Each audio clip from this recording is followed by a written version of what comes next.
you think that's alarming? Ito nga mga do-it-yourself na mga braces at saka yung mga nagpapanggap ng mga dentista. Yes ano ba yun? Sige nga, ano yung, talaga, nabibili sa Shopee? Nabibili sa Shopee po, set pa? Yes! Okay, so ano yung mga, what are the dangers that this mga DIY braces pose on unknowing people? Well, I would like to appeal po, no? Kasi ngayon, napaka-accessible ng lahat ng gamit ng dentistry online. Hindi lang po braces, pati whitening. Whitening? Magugulat na lang po kayo, pwede nyo nang orderin online. But the problem without the knowledge and putting braces, ang mangyayari po, hindi nyo alam saan siya ilalagay. Meron po kasing measurement yon. In ortho, it's more of biomechanics. So, mini-measure po namin yun. Kino-compute, basically. Saan siya dapat nakalagay, anong force i-generate doon. We even have yung mga pang-gram ng force para i-compute po siya. So, kung ilalagay nyo lang siya basta-basta, ang tendency po, towards forces yung mailalagay doon, ang mangyayari sa mga pasyente po ninyo, ang unang-unang mangyayari sa pasyente ninyo, gagalaw ang ipin. Kasi sobrang puwersa po. Umuga?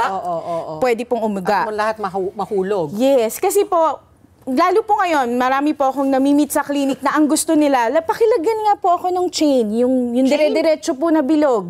Ano yung chain? Yung para po siyang bilog-bilog na dire-diretsong gano'n. Hindi po yun nilalagay basta-basta. Nilalagay lang po natin yun pag may space. Dahil aesthetically pleasing siya, gusto nila, maganda po kasi tignan. Ang ganda ng ipin pagka naka-chain ka na ganyan. Talaga? Ayaw nila yan, individual po yan. That's individual. Kasi kadena? Anong kinaganda ng kadena? Ligatize po siya, ligatize. Yung chain naman po, dire-diretsong bilog yun, na parang isang may kulay ka sa ngipin. Maganda talaga siya tignan, pero hindi siya palaging pwede.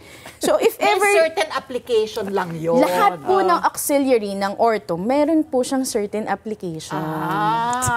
Isa pa, only an orthodontist can determine. Yes po. Isa pa pong nakita ko na sobrang malala, yung ginagamit pong pandikit. Di ba pwede super glue lang yan? Meron po ako nakita gumamit ng super glue. Super glue? Yes po. Mighty Bond? Mighty Bond talaga. Alam mo pero talaga, yung normal po na ginagamit nila na nakapackage doon sa mga online selling po. Yeah. Cement po siya ng dentistry, yes, pero hindi yun po ang pangkabit ng braces. So, my question is, it's nabibili online because it's supposed to appeal to dentists. Yes, opo. But non-dentists also buy, thinking that they can use it, without consequence. Hindi siya controlled. Substance. Alam mo yun, para may lisensya ka dapat kailangan magpakita ka ng reseta, parang ganon, wala. Sa dental store po sa Philippines, in fairness, ano po siya, controlled. Pupunta ka sa physical store. Sa physical store. Sa online po kasi marami na pong mga ibang taga-China. Hindi na po order it from mainland China. Yes. Sila naman po wala namang checking kung talagang dentista yung bumibili. So, benta lang sila ng benta. Isa pa po yung Facebook at saka YouTube, dahil ang dami na po dyang mga videos, they know how to install. Tutorial. Okay, step 1, open your mouth.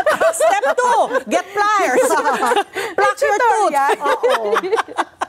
Alam mo, aside from braces, meron din kasing may mga dental appliances. Yes hindi po. ba? So, yan, trabaho din yun ng orthodontist. Yes. Ano naman yung, ang dental appliances at para saan siya? May iba-iba pong klase. We have what we call aligners. It's actually a substitute for braces. Pwede po siya. When can you use, aligners instead of braces? Pag kunyari po, for example, I have a patient na po siya, nasa TV appearances. Mas madalas po siya sa TV. Ayaw niya magkaroon ng braces.